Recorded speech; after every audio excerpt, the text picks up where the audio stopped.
Travelers on the Omnibus occasionally touches on mature subject matter with mature language. As such, the audience discretion is advised. Also, don't eat.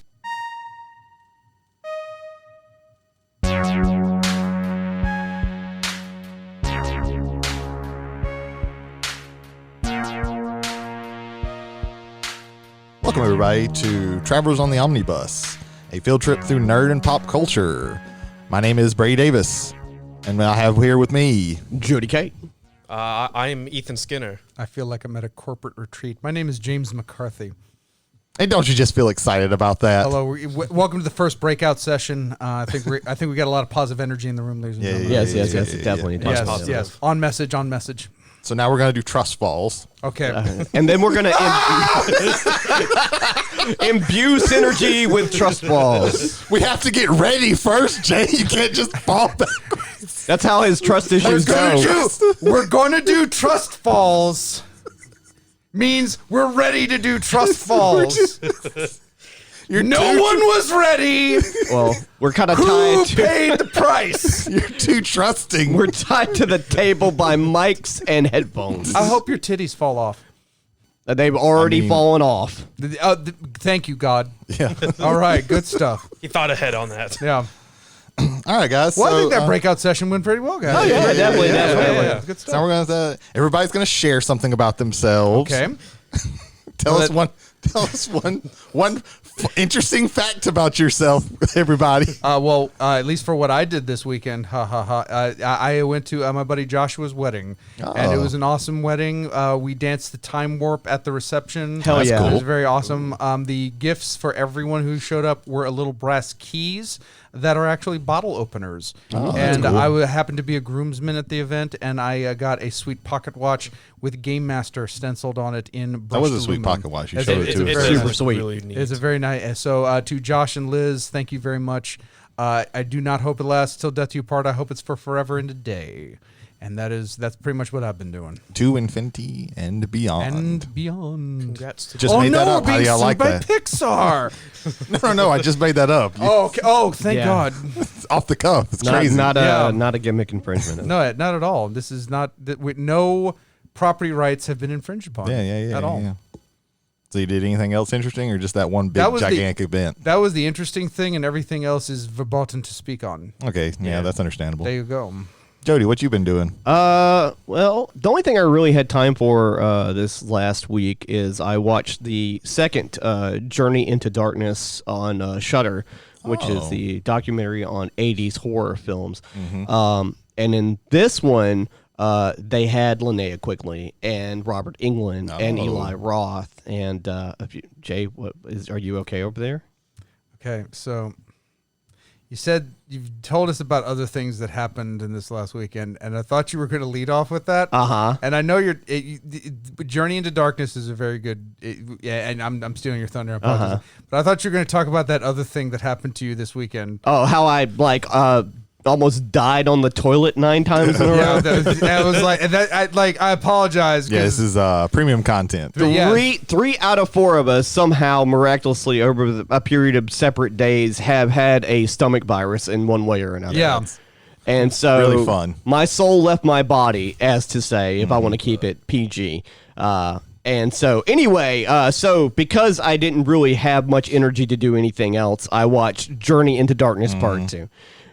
Which covered all the things they didn't cover in the first one as much as they could. They covered more of the Italian stuff. There's a lot of Lucio Fulci in there. Robert Englund talked about the second Nightmare on Elm Street, which, if you know anything about that movie, it's sort of infamous for its kind of overtones of a certain kind of way. And he actually likes the movie, which is pretty interesting as well. But well-made documentary series. Both of those are, and they're both like 4 hours long. But they're definitely well worth the watch. I bet Eli Roth was just jerking off all over the place. Man, he loves it. He doesn't really direct horror movies anymore, but that's okay. He's still a horror historian. Yeah. Actually, I was watching, and one other thing I watched was they have a Joe Bob Briggs series on Shudder. He's got several different specials on there, and the one I watched was the one they did for Mother's Day. And Eli Roth was the special guest on there. Oh, okay. And they waxed a lot about, the whole like Cabin in the Woods movie and how do you do it, and it's very entertaining and educational. So that's pretty rad stuff. I don't think it's a bad thing that Eli Roth isn't making horror movies anymore. I think Green Inferno, also unleveling known as Cannibal Holocaust 2 Electric Boogaloo. Yeah, it is that. But way hammier and less real footage used. Yeah, real subtle message too. Right, Like right. really like not like you're gonna have to watch it a couple of times to get it. No, it's But at least as in a Green brick to the Inferno, face. they didn't use footage with yeah, with at least- animals. At least they in didn't it. really slaughter animals on that. Well, they didn't really slaughter animals in the first one, but they used footage from animals Yeah. being slaughtered in it, which is that's like one of my top like no-nos for movies that I know a movie that used an image of an animal being slaughtered. Oh, really? Willy Wonka and the Chocolate Factory. Yeah. The boat scene. That's a real Oh, chicken. That's yeah, a real yeah, chicken yeah, got its yeah. head cut off. Yeah, they didn't That's true. tell That's them true. that was going to be played then. Yes. Yeah, I forgot Only about Gene that. and the Wilder was chocolate river was rancid. They Yeah, didn't I'm know sure that it was. they didn't know Gene Wilder was going to do the shit he was doing. yeah, because he made all that up. Yeah, yeah. He's Gene fucking Wilder. Yeah. Why Off didn't the he cuff. win the Oscar for that? It's because there's no justice in the world. Exactly. That's also true. Never All right, justice. before we let Ethan get out of here by not saying what he's been doing, Ethan. I'm finally remembered. Yeah, what have you been doing? Oh, we'll remember you tonight. I don't like this. You caused it. That is a maniacal laugh. All of this is Should I be scared? all of this is on you. Go back to better times. Like what have you been doing this last week? Better times. Unlike better times, work has been a little hectic here and there. Jay can attest to the things that we've witnessed. We work hard. Yes. We play not at all. No plan. There's no time No. to play. Always on mode. Yes. Yeah. But the other night, I had my siblings come over and we played Nintendo Switch Sports, which is the sequel to Wii Sports. Mm-hmm. It is much easier than the original. Like it seems like a toned down version of the original. Like we were playing we did bowling, tennis, and Did like everyone roll 300? yes, everyone consistently bowled like 4 strikes in a row. No. Wow. Yes. No, I'm saying no. Like, I don't want to play that. But Yeah. it seemed very toned down from the original. We still had an enjoyable time. I think if I had to rate it, it'd probably be like a 6 out of 10, honestly. Yeah. But other than that, Compared to the original, what would you say? original 8, it was still pretty. That's pretty high for a pack-in title, just saying. Oh yes, it's still like minimalistic, but very enjoyable, very memorable. Well, yeah, it's one of those. Those games are more of an experience than actually playing a game. Yeah. Like, That game, though, that original game got a lot of play. If anybody had the Yes. Wii, like Oh, the yeah. original, that original game got played a lot. I will say I very much enjoyed Wii Sports Resorts more than the original Wii Sports, Gotcha. just because you had more things that you could do with More like, things, yeah. Yeah. More things, and also they were coded well. Yes, Like it used the Wii Sport Remote Plus, so you had to get the newer Wii remotes. But it felt like field of movement matched what you were doing a lot better. Right, yeah. It wasn't just a matter of do this same, like if I did like in Wii Sports tennis, like you could be hitting that thing 100 miles an hour. Right. In Wii Sports Resort, it felt a little bit more like if you actually put some more power into it, it actually responded to what you were Gotcha. doing. That So wouldn't yeah, count. no, Like, I'll It's co-sign on that with It's you. like the little Definitely. cube that you put at the bottom. yeah, of the Wii I was about to remote. say, didn't Yeah. Resort have to? You had to have the little thing on the bottom. Yeah, that made it started a little out bit- where you had to attach it, and then they just started making. Yeah, them they with just them started built putting in. them in the thing. Little Rumble pack. But yeah, ultimately we had a good time. I could honestly care less if I got it, but I still enjoyed it. Okay, yeah, that's the most important thing is All that you have a that good matters. experience with it. So this weekend, I was Brady, what have you been doing? I was waiting for one of us to do that. okay. I was waiting for Jay to do that. Yeah. Yeah, it's only fair since I do it so many times to y'all. So Well, specifically Jody all Yeah, the time. I also do it. Yeah, as well. Jody will be like talking, have a good time. Oh, hey Jody, what have you been? I went with Manic Roller Coaster Man. oh, okay, There we go. that's an interesting character. Yeah, it's good. So oh my yeah. God, we're going around the first turn. Let's reel in what Brady's been doing. Yeah. Maybe he's been hanging out with Manic Roller Coaster Man. You don't know. Apparently, So this weekend I was able to actually introduce Marvel Champions to my kids. I was able to build some decks for them and play the introductory. So if you don't know, Marvel Champions is a cooperative LCG, meaning that you do constructed decks against you all work as a hero to fight a Marvel hero to fight a villain. In this case, specifically, if I may, LCG stands for living card game, yeah. as opposed to a collectible card game where the packs each different pack has a different set of cards to it. LCG, if the pack has the same name, it has all the same cards. Yeah. That way, you're not having to hunt and peck for like these rare, super rare cards. If you like the chase, I can definitely appreciate that. But if you don't like the chase, LCGs are where it's at, in my opinion. And unfortunately, there's not really much in the way of like competitive ones anymore. It's all cooperative ones. But this one we fought Rhino because he's like the introductory hero. I was Spider-Man Miles Morales. My daughter was Gwen Stacy Ghost Spider, and then my son was Peter Parker Spider-Man. We lost. I think they liked it, but they didn't really like get a lot of the concepts of it. Even though like they do play games and they're older, but like I kind of had to walk them through their turns most of the time, letting them know like what they can do and what they can't do. So it might be something that I try again if they show interest, but I'm glad that I showed it to them. You know, I think that they enjoyed it. Would you say playing Marvel Champions with children is the Dark Souls of card games? No, it it wasn't like hard or anything. It was just. But you lost. Yeah, you got your ass whooped. Well, it's we got a. Why don't you get good? Why don't you just get good? Okay, that's fair enough. Yeah, that was the build up for a get good joke. Yeah, that's the way it is. So, Nice. The other thing I wanted to mention. So, I've been buying. This is more of like a food thing than a nerd or pop culture thing, but whatever. It's weird. Food things are nerd. It's things. weird stuff. So they've had a lot of like weird new ice cream pints in Walmart. Okay. And I've gotten a few of them. Little Debbie snacks have come out with Little Debbie snack versions of there's ice like cream. 11 of them. I've seen that. I've tried in the past I've tried oatmeal cream pie, which is very good. Recently I tried honey bun, which is not that great.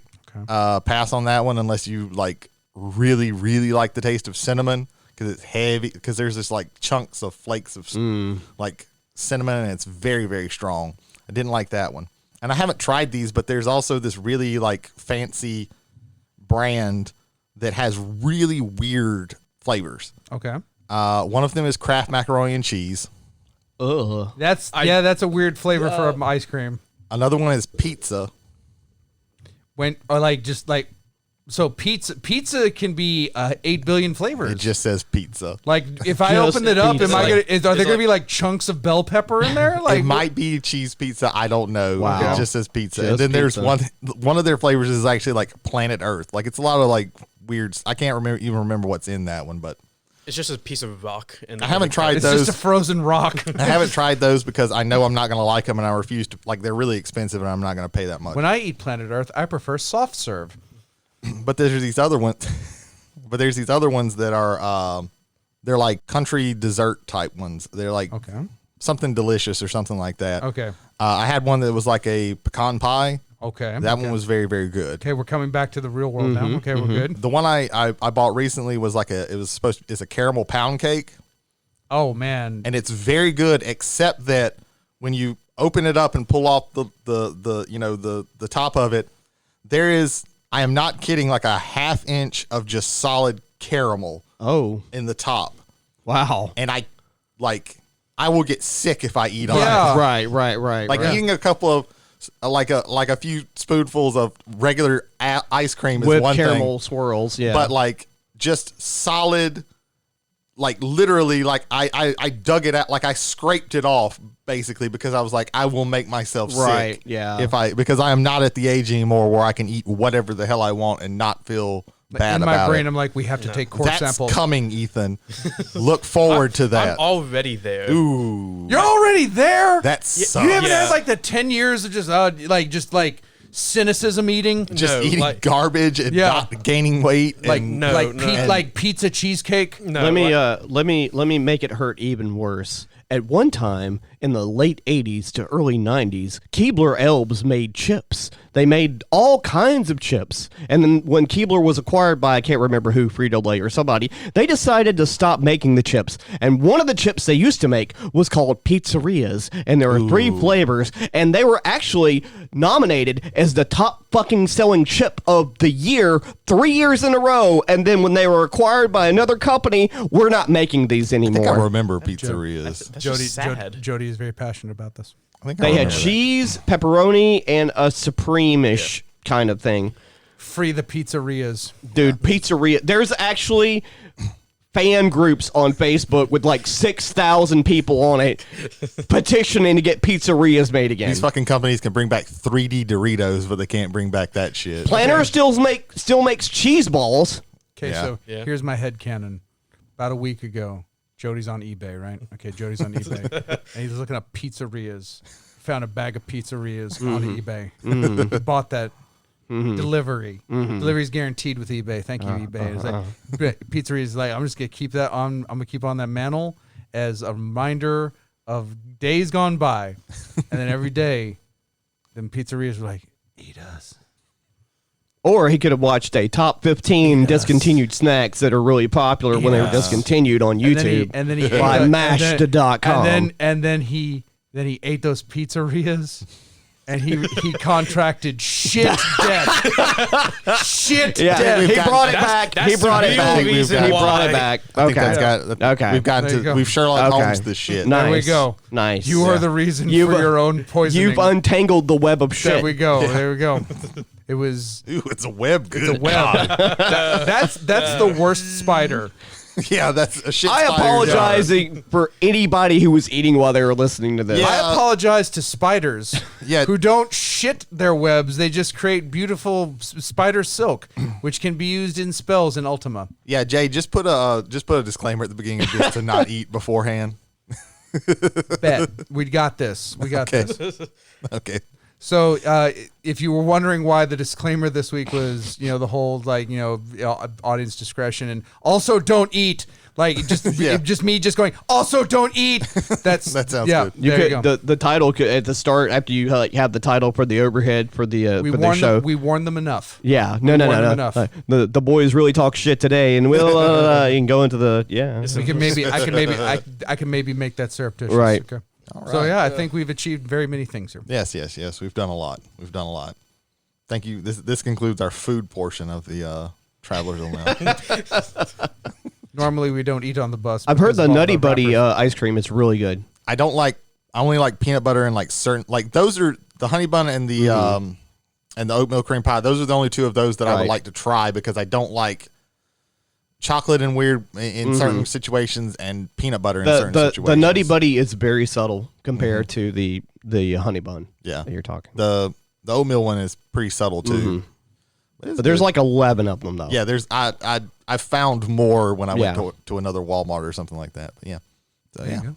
Where can they find us? I thought you were gonna do that. No, I was gonna do the feedback portion.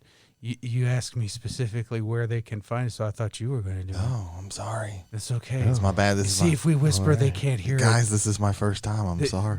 We're taking it easy. Yeah, so if they whisper, they can't hear us. And by they, I mean them. Yeah. The lovely people. Oh, shit, they are listening. Okay. Oh, God! No, God. Oh, God. Okay. Brady, where can they find us?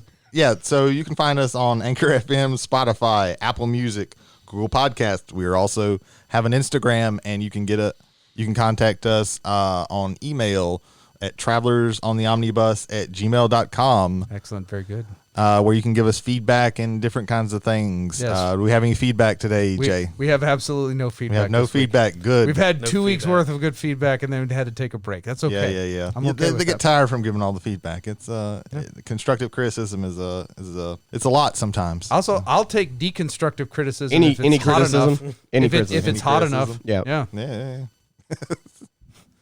There we go. Alrighty. All right, guys. So, as the fellow travelers on the omnibus might know, radio today sucks, and we don't want to listen to the radio while we're on this bus. Today, we've brought. That's the boldest statement you've made on this show so far. I was not. Is that a bold statement? Radio sucks. I listen to 92.5 here on the coast. It is classic rock, which has Linkin Park on it. I don't hate Linkin Park. I like Linkin Park, but that makes me feel really old. Yeah. The first time Nirvana played on the classic rock, it was 105.9 before it became something else. Yeah, when my mother said when she heard "Stairway to Heaven" on Magic 93.7 the first time,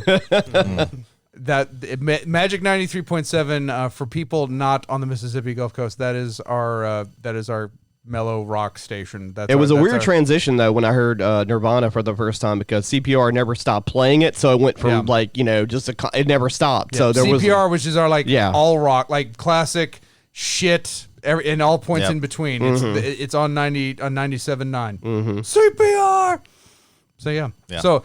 So radio is shit. Brady, continue. Radio sucks. So and we don't want to listen to the sucky ass radio that's on this bus. So we each brought an album for everybody to listen to while we're traveling down this road. What do we call this? And we're gonna call this segment. I'm getting to that, motherfucker. Yeah, he's trying to hijack the whole show from you, man. No, I'm just being passive aggressive. It's no, great. you're being mostly aggressive, actually. Passive is not what you're doing. It's more like Passion of the Christ aggressive. Yeah. Passionate aggressiveness. Yes. Passionate aggression. Oh my God, I like it.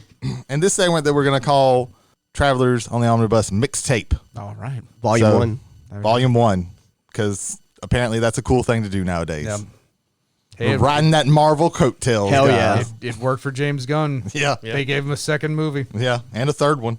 Yeah. And there's also getting a Christmas special. He does have a Christmas special. You sounded disgusted with Christmas that. specials always have bad connotation because of Star Wars. that is true. Who? And I apologize, but I need to remember this as it's going to hurt. What was the contemporary rock band that played in the Star Wars holiday special that made no goddamn sense? I don't remember. In my brain, I want to say Dexy's Midnight Runners, but no, it's clearly not that. Dexy's Midnight Runners. That's like 5 years before they were a band. It wasn't ELO. No, it wasn't Styx, but it feels like a Styx band. Yeah, thank you, Ethan, for rapid firing those. I know it off the top of my head because I watched. Part of that movie is day. blocked for a show special. I don't care if we have to edit this down for time. Find it, man. Yeah, they watched them. Yeah. Was that one of the weird, creepy grandpa segments where he watched? No. The creepy Jefferson Starship. Jefferson Starship. Jefferson Starship. Yes. Good God. Yeah. One pill makes you larger, and then that's Jefferson Airplane. No, it's the same band. I know, but they were doing weirder shit. Airplane, Starship, and then just Starship. Yeah, we built the Jefferson city was like, I'm on fucking bad done. rock and roll. I'm done. What? Like a couple of their songs. I do too, but nothing's gonna stop us now. Mannequin was soundtrack, amazing. And Kim Cattrall was amazing. No, because of my last name, anything with Andrew McCarthy in it, I have to. That movie killed his career. No. Wow. No. It did not? No. Okay. No, Weekend at Bernie's killed. That's true. That's true. That was a year after that. But they made 8 of those. They made 2 of them. They did make 2. And that corpse is real fresh. Yeah. That corpse has sex in the first movie. And that was in the 80s. 88. When corpse fucking was PG. Well, it wasn't quite R. I mean, you can't put that as R. So PG-13. If it was German, it would have been necromantic. It gets in. So we've really gotten off the rails here, guys. We do that. The rails reference. I'm gonna steer us back on. There we go. So we've each brought an album. We've all listened to each of these albums and taken notes. I think most of us have. And we're just going to discuss these albums, talk about what we liked, what we didn't like, and try not to shit on each other's musical taste too terribly much. We may fail. So we're gonna start with mine, because if I don't want anything that I say about any of these other guys' albums to affect what they say about mine. Damn it, that's how I feel. So I chose for me to go first for a very selfish reason. Good idea. And the album that I brought is I'm really big on gimmicks. If your band has a gimmick, of course I have to like the music and everything, but that's gonna get me. And I recently discovered a band because I read an article where they mentioned the band Ghost, who is a kind of a gimmick, is a gimmick band, and they said, well, if you like them, maybe you'll like these people. And this band is called Sleep Token. Sleep Token is a band that was created to worship the deity Sleep that came to the lead singer, whose name is Vessel, in a dream. Sleep is not the entity's real name, but it's the only word that we can say that matches because their real name we cannot say in human tongue. So if you can't tell, Sleep is one of these weird, more or less gimmick bands. They don't like talk during their concerts. Nobody knows who they are. People have theories, and they all dress in masks. The lead singer wears this very specific white mask with red designs on it. They all dress in like hoods and everything. Like I said, they don't really like talk, or they interact with the crowd, of course, but they don't like, really do like talking or anything like that. And the album that I brought of theirs, they started in 2016 with some EPs and then some singles. And then they dropped their first album called Sundowning in 2019. And then 2021, they came out with the album that I presented everybody to listen to, This Place Will Become Your Tomb. So yeah, that's my little spiel about Sleep Token. So what did everybody think of this album? Jody and I talked about this on the way to the cast. I really want Jody to hit his up first because I think mine kind of dovetail into like what he sets up. I think mine will dovetail in kind of perfect. And then go over what I thought. So I typed in the band's name. They came up pretty easy. And I use Pandora, by the way. And normally in Pandora, the last thing the band did is the first thing that pops up. So the album cover that Brady wanted us to listen to, the album cover for that album, was the first thing that popped up. So I clicked onto it, and I listened to all of it. It was all instrumental. And so I loved it. It was great. Yeah. I enjoyed all of it. It was pretty amazing. I'll go over the actual album in a little bit, but that was something that happened to me. And Jay? Okay, so my thing on that is I did little pluses and minuses typically throughout everything. This also, if you were paying attention last week, this was the album that Spotify threw me their entire catalog, and I had to parse everything out. Thank you to YouTube Music, not so much for the ads, but a playlist that had all of the songs in order. This is a tremendous band, an absolutely tremendous band. The music is like this is. I want to say it's perfect in the sense that I get the mood, I get the feeling of that. I don't like this singer. Okay. I do not like the singer. Like I wrote down Tom York wannabe. Voice sounds like Tom York. Whoa, and wow. Weeknd had a baby while pretending to have Bell's palsy. What was another one? There was another one that just kind of. Oh yeah. This song's the lyrics are a whispering concern that you don't like me.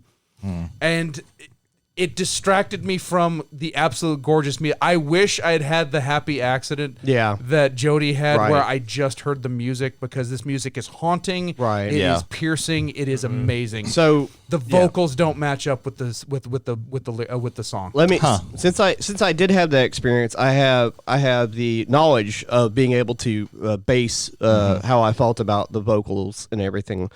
First, I want to go over the instrumental album. I highly recommend that you listen to the instrumental.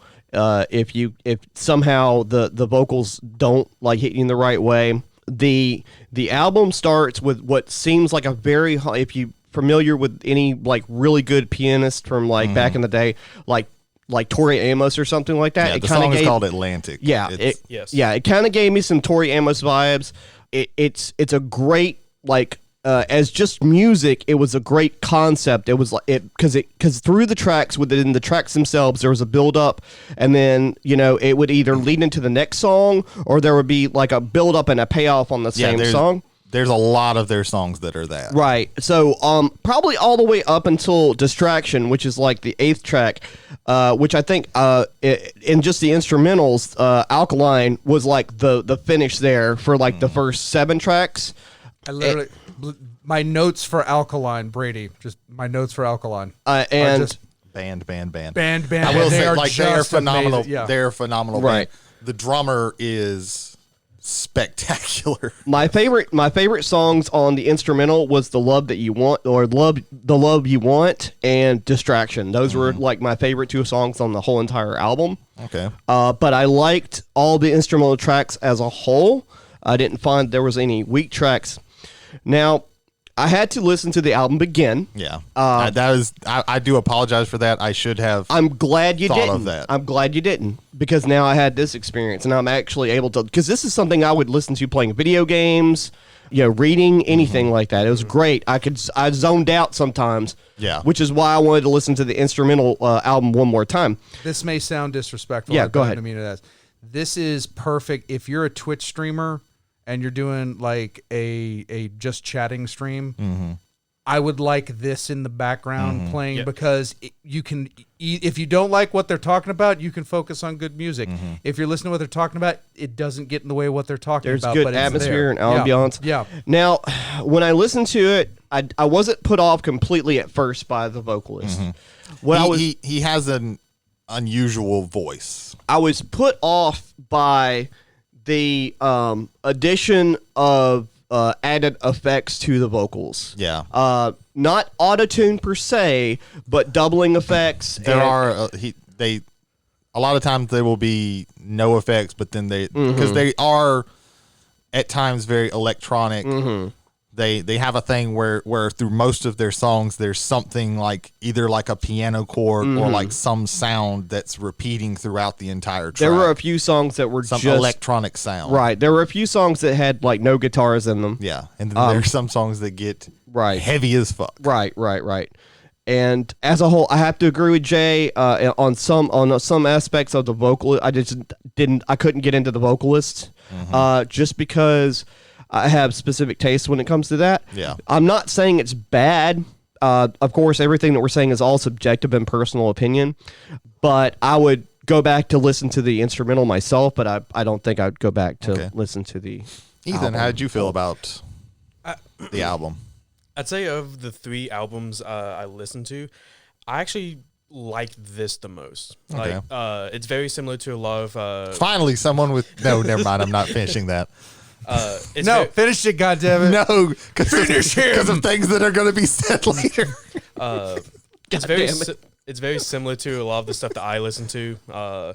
I very much enjoyed the like Jody and Jay said, the instrumentals in all of the tracks. Atlantic, like that, and Fall For Me. I think those are probably my favorite ones. And I kind of differ with Jay a little bit when it comes to the singer's voice. I very much just the way that it like melds with the instrumentals. I very much liked that tone where it's like melancholy. It's very calming, and then the there's a lot of like I'm sorry to cut you off, but there's like a lot of like dark melancholy. But love songs. Like they have a very dark, sinister vibe. That's why the Tom York thing really kind of stuck with me, because it gave me Radiohead vibes. Which is funny because I fucking despise. I know you do. That's why I was like this does like are my wires crossed? But I fucking or? love this guy's voice. I'm sorry, I didn't mean to cut you off. No. I love Radiohead, but I mean, like everybody's. I hate Radiohead I understand. with a flaming passion. One the lyrical lines. So flood me like Atlantic, weather me to nothing, wash away the blood on my hands. Just things like that is like it. I could feel that. I could like hear like the emotions coming from the singer. There's a lot of emotion in his voice that I like. Yeah, and some of the lyrics in these are like really, really great. Yeah. There's one I'll bring up later, but yeah, continue. I'm sorry. Overall, I very much like this. I added the songs I mentioned to my personal playlist, so if that tells you how much I like them. Yeah, that's good. Like some lyrics, like the chorus for Alkaline, I think is phenomenal. Like the juxtaposition of each of like, you know, she's not acid nor alkaline, caught between black and white, not quite either day or night, like things like that. Like the imagery of that is like very, very good. Mm-hmm. For me, like, again, I think that one, and there was another one. Oh, I can't find it right now. But, you know, Alkaline, like I said, my notes were band. That one I kind of ignored the vocals. Like, and just at that point I was really just kind of transfixed on this amazing musical group. The good thing is, like, both of their main albums, they have instrumental versions for them. So if you like the music, you can literally just listen to the music of those. Very good. And I'll be honest, I didn't think about that. Here's why, and I'll kind of pair it off of what Jody said. I like the idea that that's kind of out there, and the fact that you can have a completely different experience from the same album just by separating the vocals from that. I don't think that was necessarily a bad. It's a mistake pedantically. It's like you should have told us. Okay, whatever. But what we ended up discovering were different kind of musical landscapes, because one had a voice to it and one didn't. Yeah. I honestly think that actually made the experience better. I think, at least for Joe would. Yeah. Oh yeah. Much better. That's a interesting. Not many bands do that. They don't. They don't. Right. Yeah. So you wouldn't think of it. Yeah. But this band is really interesting because, like, they haven't been around for very long, but they have like a very dedicated following. Like, if you watch their concert videos, everybody is singing everybody in the audience knows all of the words to these songs and are singing them with the band. Watching some of their live performances is really, really cool because of like the crowd reaction to them. Now, you mentioned that like no one really knows who Sleep Token is. I like to do a little digging whenever I was listening to Jay's album, Jody's. There was an article I found that's like, who and what the hell is Sleep Token? So I thought that. And they've given one interview to the people who originally I found there out, and it was just like weird esoteric, because they're characters. They play in characters because they were like. Well, it's like Papa Emeritus in the Nameless Schools. The Faceless Schools. It was like it's Nameless Schools. Nameless Schools. Thank you. But before like Tobias Forge like came out, this is basically they're doing a similar thing to what he did, where they're all playing characters, and they were like, you know, is there like he said something weird, and they were like, so is there like an end date for like there's a time where like we're not gonna have any more Sleep Token? It was like everything ends, and it's like really weird, like they say like weird esoteric bullshit like that. But is the lead singer Malachi Black? I don't know. Fuck, maybe. I don't think he's tall enough. That sounds Swedish and just because he's like he's a real skinny dude, and it's like covered in black. There's the video for Alkaline, they actually did a video of it, and you can see what Vessel looks like, the mask and everything. A couple of other songs that aren't on either of their albums. Jaws is really good. So, is this from the EP days? This was actually a single that was released. Okay. Nazareth, those were from one of those EPs, and Calcutta was from one of those EPs. But I really hate that you dislike the voice, because the voice is probably like, I love all of it, but that is like, I really love this guy's voice. I would say the voice specifically, I don't say I would hate that specifically. I don't like that form of singing, especially when there's a warble, a processed warble, like it was mentioned here. Like the processing was Geddy Lee's warble on Rush albums. Gets to me, but it's a natural warble, and I can kind of get over that. Also, I thought you were about to say Kibby Haynes. Also, it's Rush, so there's that. They have that bonus advantage to them. But I don't hate him specifically. It's just that style of singing just kind of doesn't work for me. It's one of the reasons why I like Perfect Circle and I don't like Tool, because when Maynard's powering through, I really like his voice more than when he's just kind of. I definitely like Perfect Circle and Putzupper more than Tool. Sure. So all right. So does anybody have any last thoughts on my album? Band. They are a very good band. Not BANNED, just BAND. Loved the instrumental. Like I said, it wasn't the vocals for me per se, but more just the processing of that with effects and things like that that really kind of threw me off. if I had more of just his natural voice with Yeah. maybe a little bit of what you normally would have in a production like that. By the This way, one, I think maybe check out the other album. There's still some processing, but there are a few other songs that are because there's like a couple of like Fall For Me. That's straight up auto-tuned, but it's weird and interesting and out of the norm, and I think that's why I like it. It's not like a normal voice that you hear. right. The one thing I wanted to say is the instrumental album, the music production is really high quality. Yeah, also, and the 50 minutes went by like nothing. Yeah. So I also want to say that oddly enough, just doing a little bit. This is the of the 4 albums that we have. This is the longest album at 52 minutes. really, 12 songs. And I think also it's the most recent at 2020. Yes, 2021, I believe. So that's all for Sleep Token. So next we're going to move on to Jody's pick. And Jody, tell us a little bit about your pick. Yeah, so I actually found out about these guys in the post-alternative world of 2005 MTV when they still had the breaking out videos that they were trying to do.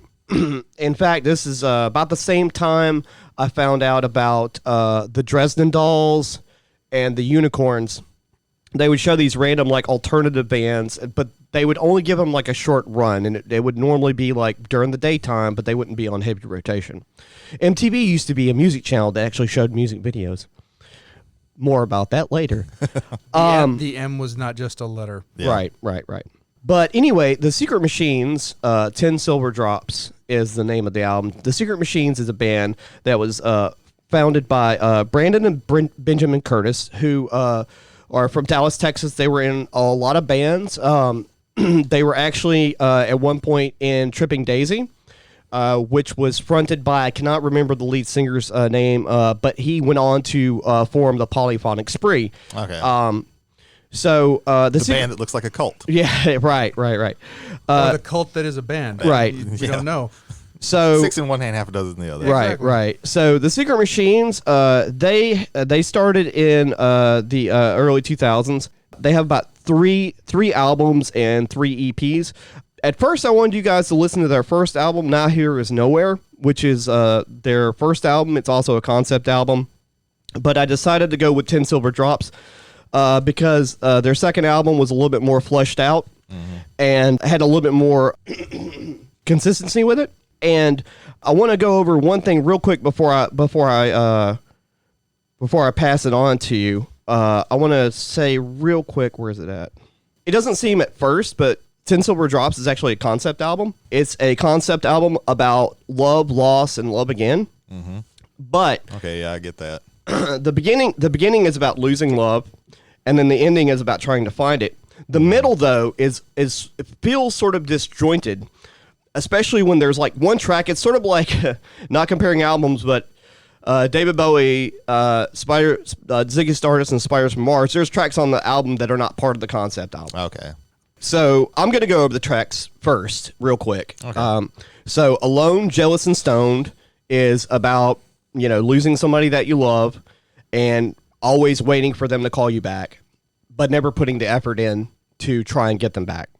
All at Once, It's Not Important is the second track. That is basically the breakup happening. And, it talks about how, how can you accept me when it's all my fault, and how can I accept you when it's all your fault? Lightning Blue Eyes is about finding love for the first time. Daddy's in the Doldrums is a song about depression in a relationship that's being like just settling, basically. I Hate Pretending is the only song that doesn't really make sense in the concept album. It's a weird song about a heist. Yeah. I literally wrote, Right. I have no idea what's going on. Yeah. Because, like, parts of it sound like it's a heist, Right. and other parts Yeah. are just kind of a little bit more Right. esoteric with the lyrics. Right. So I was like, okay. Yeah. And Faded Lines it's just a really good song. Probably reflects about the relationship as well. I Want to Know If It's Still Possible is about hoping that you can try and make it work. And then 1,000 Seconds is the time when you are the most happiest in a relationship, that short that like if you have a full full circle of relationship and it goes to break up, you always go back to that one memory, that 1,000 seconds that you had the best experience when you were in that relationship outside of all this shit, because most of us usually bring that negative baggage and you think mostly of if it's a bad breakup and things were bad some of the time, sometimes if you focus on the bad, at least you have that 1,000 seconds that you go over. I've listened to this album and their first album more times than I could probably count. I really love these guys a lot. Now, I know the vocalist. I'm sure I'm going to get a lot of interesting feedback on the vocalist.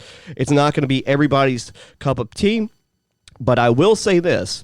They were one time on David Bowie's podcast when he asked them, do you guys know how good you are? And they go, man, we just like playing music. So at least they are humble. Yeah. So at that, I'm gonna pass it on to whoever wants to go next. Ethan. So, like how you said, with this place will become your tomb.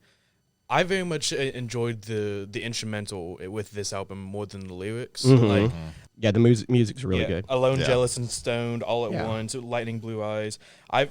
I could feel something. I could resonate with the instrumentals. Yeah, there's a build up. There's a build up on Alone, Jealous, and Stoned where there's a breakdown where it goes da na na na na. Yeah. You know, when it starts doing that and overlapping, I can see what you're saying. And then when it comes to Faded Lines, the bass line, the lyrics. Make up your mind because it's only love. That's all. Just faded lines. Like the way that the lyrics are amazing. Yes, yeah. I think Faded Lines would probably be my favorite lyrically. Like, just the way that melds with the instrumentals. He writes his lyrics before he writes his music. You can tell that. But yeah, if I would have to pick instrumental over lyrical, I would go instrumental with this one. I get that. Okay, cool. I was going to ask you, because I looked them up. Yeah, Brandon Curtis and Benjamin Curtis. Brandon Curtis does the bass guitar and the vocals. Benjamin Curtis is, I believe, the lead guitar on this. It's kind of a similar thing with me and Brady's with. I was about to call them Sleep Chamber because I'm stupid. Sleep Token. Sleep Token. And where I really, I love the musical background. This they're less so for Sleep Token.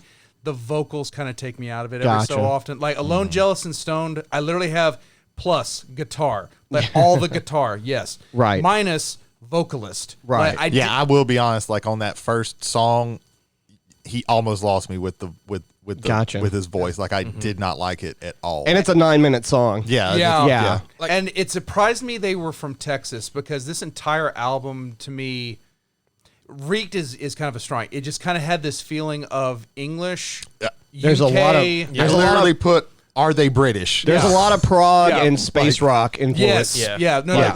Specifically space rock. Yeah, because I don't know why I felt this, but all at once, like I wrote this as a plus minus because I think depending on the attitude I would come in with the song. I wrote down slow. It reminds me of a slow version of the Who's You Better in the fact that there's that repeating track that just kind of. I think it's not important. It's like and just like the way the Who repeats "You better, you better, you better." Like where that's kind of like upbeat and skippy. Right. I get where it's like okay, I've just broken up. It's like and just kind of hitting me all at once and just kind of like you kind of say it's like. I hate to reference of all things the Dane Cook, but the joke where he made where like he's like I did my best where you say that thing over and over again when something bad happens and you tried your best, you did your best, like it kind of reminds me of that.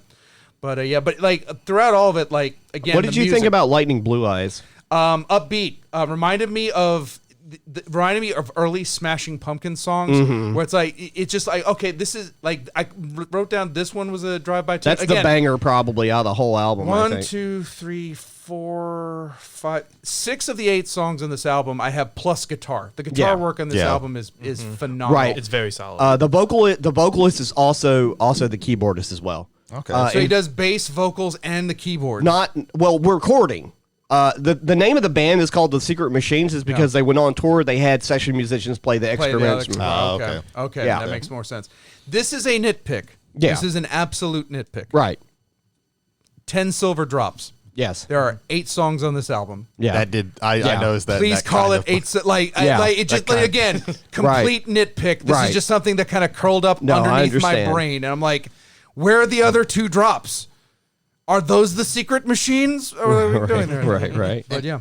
I don't know if you can. So the only version that was on of 10 Silver Drops that was on Amazon Music, and that's what I used, was it said parentheses US version. Is there a different version? I didn't know there was. I didn't know if there was. Again, this is one of the reasons why I asked if this was a UK band, because there's a UK version of this album. Oh, okay. Okay. It's probably got UK extra version tracks of on this it or some shit. Okay. Yeah. Are those where the other 2 drops are? Probably. Oh my God! I have to go to Nottingham now. Oh God. I gotta whoop that sheriff's ass and listen to the last 2 drops. Okay. So yeah, I guess it's my turn to talk about this. I will say that one of the things that this was the one that I had never heard of. Right. I never heard of this band. Right. Or at least I couldn't remember hearing of this band. Right. I didn't expect this kind of music from you, Jody. Right. I don't know what I do expect. I can't put my finger on that, but this is something like I didn't. I really have a expect very this. wide range in taste when it comes to music. Just kind of echoing, like I said, the guy almost lost me. Like I liked that first song, but the dude's voice, there was something about his voice that I didn't like. He can't really do slow.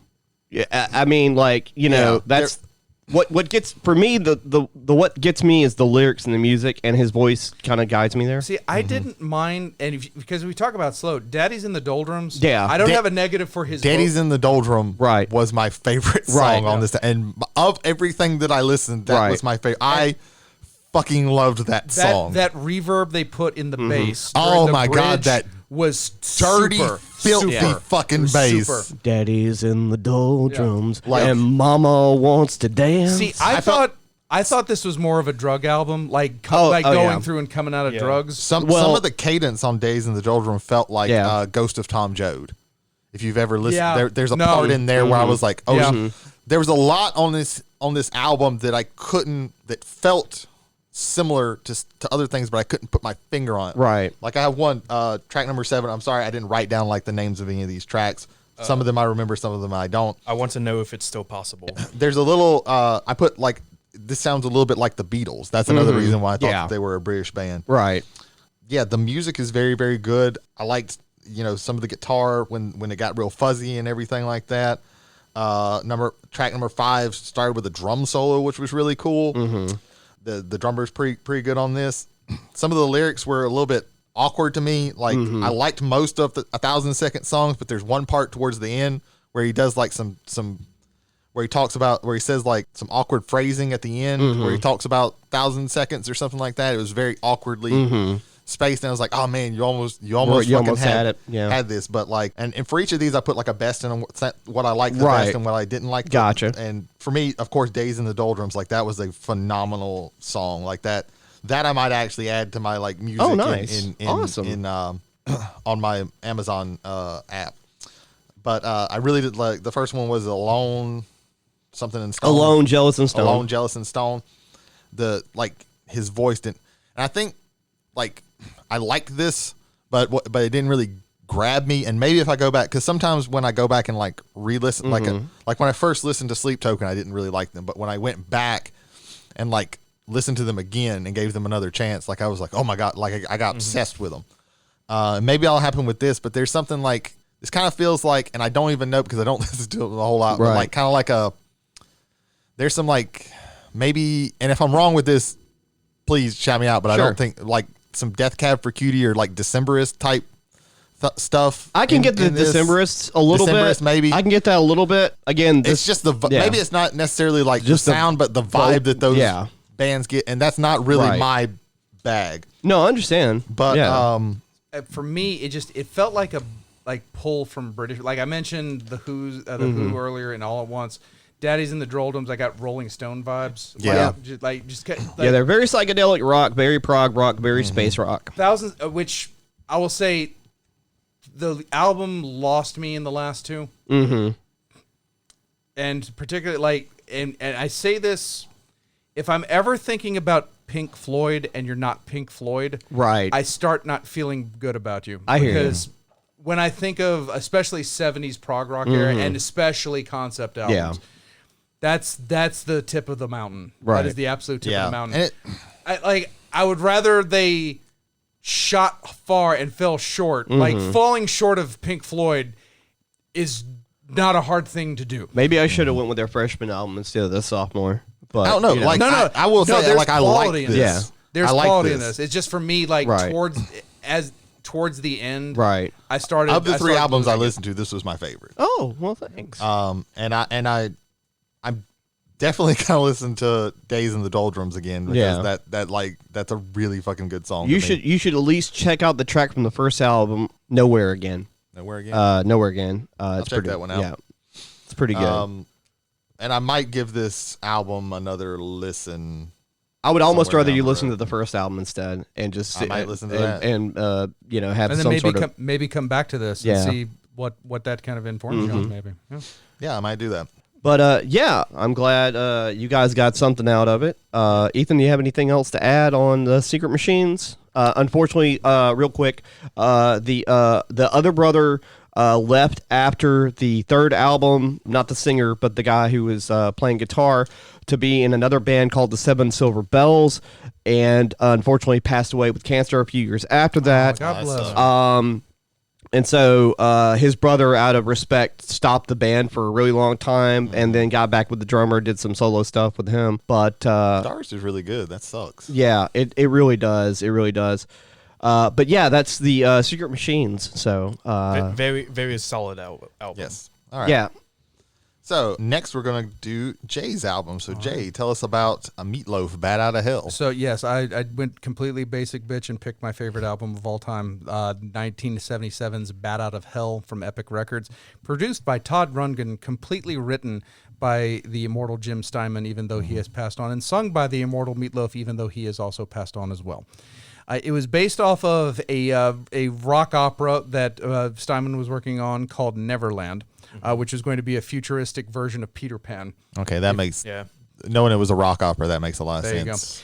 you go. It is a 7-track album coming in at almost 47 minutes. So these are some long songs, but Yep. number 1, the title track, "Bat Out of Hell." Number 2, "You Took the Words That Right Out of My Mouth," preceded by the short vocal "Hot Summer Night." Number 3 is "Heaven Can Wait." Number 4, "All Revved Up with No Place to Go." If you had this on vinyl or on cassette tape, you would then have to flip over to get to song number 5, "2 Out of 3 Ain't Bad." Number 6, which is "Paradise by the Dashboard Light," which is the longest. Actually, no, "Bad Out of Hell" is still the longest, but this is the longest in that there are 3 distinct chapters to this song, which are "Paradise," "Let Me Sleep on It," and "Praying for the End of Time." Album is rounded out by "For Crying Out Loud." This is my favorite singer of all time, my favorite songwriter of all time, my favorite song of all time, and my favorite album of all time, all rolled into one. "Bat Out of Hell." I leave it to the jury. Go for it. If I have to say one thing about Bad Out of Hell, I could definitely hear that it was made in the 70s. Like, I could just imagine my dad driving down the road with all windows down, just blasting Bad Out of Hell. I could just envision GTO Judge. I can just envision him doing that. So I his just want to Pinto. throw that out there. What? I was giving his dad a cool car. You gave him an exploding death trap. I did because it was a joke. That's the punchline. He's trying to kill your dad. Jesus Christ! Stop, Ethan! Stop him! Don't let him give him a Pinto. He'll be murdered. He's not even looking at you. They He don't knows. make them anymore, and they have all exploded by now. For so good nothing. reason they didn't make them anymore. Yeah. I swear to God, if a Pinto shows up on your dad's porch for his birthday, I'm going to tell him to get rid of it. There you I don't go. have enough money for a good car of my own. So you let's- can get a You Pinto. call that a good car? What? You can get that for $5 at Kroger if you have a Kroger card. where's the nearest Kroger, Jay? Mobile. Probably. So yeah, you just go to think there's Mobile. There's one in Laurel. Cross the state line. Have your Kroger card ready. If you don't have your Kroger buy card a ready, Pinto. they will not buy you a Ford Pinto. Yeah. Sell you a Ford Pinto. Ethan, what did you think about Bad Out of Hell? Okay. Yeah, Bad Out of Hell. I can see that a lot of like today's or even like the 90s like rock albums drew inspiration for Bad Out of Hell. It's like very like just the title track alone is like very upbeat, very energetic from the start, and then as it goes out through the verses and the chorus, like it just keeps that energy up throughout the entire thing. It's like 3 minutes before you get to the first vocal. It's just like there's a whole lot of Holy piano and a build whole up. lot of piano, and all of that is Jim Steinman. Oh, yeah. The drums on this album, Max Weinberg. Oh, shit! Oh, the I Max did not know Weinberg that. 7? For the Max Weinberg, but more importantly, from the E Street Band Oh, yeah. and Bruce Springsteen. that's so, right. So just to give you to give you a little bit on that. He's on Bat Out of Hell, Took the Words Right Out of My Mouth, and Paradise. He's the drummer on all three of those. I will say an interesting thing about this album is that you usually, on the cover of the album, you usually don't get singer, name of the album, songs by X. Yeah. That doesn't happen. I really don't think that would ever happen anymore. But like, even back then, that's not something that you see. Yeah. And those aren't lyrics; those are words by. Yeah. Yeah. Yeah. Yeah. Words by. Yeah. I think it's songs by. I think it says. I think on the front it says songs by, but I It cannot says songs remember. by. Yeah, there you So go. that's interesting. There's a lot of Steinman in this. Again, some other songs from Steinman, just to kind of give everybody. Can I give my take on Bat Out of Hell, Jay? Or no? I just wanted. I want people to know about Jim Steinman. Okay, go the for man it. can't speak for himself anymore. He's dead. Dance in my pants. There you go. No. Do you like Bonnie Tyler? Do you like Holding Out for a Hero? Jim Steinman. Okay. Do you like Total Eclipse of the Heart? Jim Also Steinman. Jim Steinman. Okay. Yeah. Do you like Celine Dion's 20-hour epic? What was it? There were nights when the wind was so cold. I can't remember the I name of know the song. one Celine Dion song. Yeah. Well, that one. Yeah. Yeah, But that's it's it. not. But not the one I'm referencing. But yeah, no. If it's a long ass. Did he write her Something rendition of Shit Me All Night Long? No, that was still AC/DC.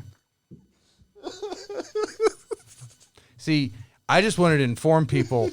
He brought up fucking Celine Dion's version of very AC/DC. Shook me all night long. Quality entertainment. She did that with a song in her heart and a knife in my back. Now, Jody, here at the very end, you may speak upon this All right, album. yeah, Jay's gonna love this because I've never told him. yeah, okay. Right. So, the first time I saw Meatloaf was on Rocky Horror Picture Show. Yeah. Never heard of him as a singer because before the internet existed. For people my age, the first time you might have seen Meatloaf is on Fight Club Right. with Big Man Tits. Yeah. Sorry if I stole your thunder No, on that's that. fine. Just anyway. Oh, I did steal his thunder. I'm fine. sorry. No, that's good. So, Rocky Horror Picture Show, saw Meatloaf. For a couple years going to the actual Rocky Horror Picture Show with like a live studio and everything. Pretty rad stuff. And so the first time I was listening to it in a car with a friend of mine that we went to Rocky with, and Paradise came on. And I was like, is this Meatloaf? And he goes, yeah, this is Meatloaf. And I started laughing. I wasn't laughing because I thought it was bad. I was laughing because I had no idea he had an album besides doing Rocky Horror. I didn't know he did anything else. And then later on, of course, I found out that he was in production of Hair. And then I immediately bought the album. Mm-hmm. And I can't really say a whole lot that Jay's not said already about the album or the man who wrote for the man. But I can say that my favorite two songs on the album are You Took the Words Right Out of My Mouth, which is Hot Summer Night. And probably that one, Jesus, it's really hard to actually pick. Yeah, I know. It's probably For Crying Out Loud, actually. Those two. I love the whole album. Bat Out of Hell is a banger of a song, but it is 10 minutes long. Yes. And 9:48. and Bat Out of Hell is a great 6-minute song. And then it goes on for 3 more minutes. Hold on. Let me say it like this. There's 3 minutes at the beginning, and then there's 6 minutes of song. No, I can appreciate that. I can definitely appreciate that. Like there was a point where I was like, if it stopped right here, this is an excellent song. And it just kept going, and it was doing the same thing that it was doing previously. But he was dying at the bottom of a pit in the blazing sun. Yeah, he had said that about 6 times before. Yes. Sorry if I'm spoiling how Yes. Sorry that we're spoiling a almost 50-year-old how album. I for feel you. about this album. Well, I like rock opera anyway, and also musicals. And it's got the rock opera vibe to it. You could definitely feel that. Yeah, I don't know why I was an idiot and didn't pick that up beforehand, but I should have. But I do like that, just grandiose, over the top, layer upon layer of instruments and vocals, and the singer that sang with him on Paradise. I can't remember what's her name, Jay. I don't even remember her name. Yeah. Sometimes with a lot of his albums, they actually didn't name the singer who sang with him on the production. Right. Because I know, like, watching the behind the movie where they made like a biopic movie on VH1, they used to do this all the time. They had a different singer that sang on the album versus the one that actually was on the video that got interrupted for I can't remember the name of the song that they were doing the video for when it got interrupted on NBC back in the day. But anyway, I digress. It might have been Paradise. It might have been Paradise. Paradise is a complete fucking roller coaster of a song. It is a roller coaster. Yeah, roller coaster. You literally go through about 20 years of a relationship. Right. Yeah, it takes a turn. Yeah. It definitely takes a turn. It even brings in like baseball play-by-play. That's with the some one, heavy petting underneath. Yes. The base.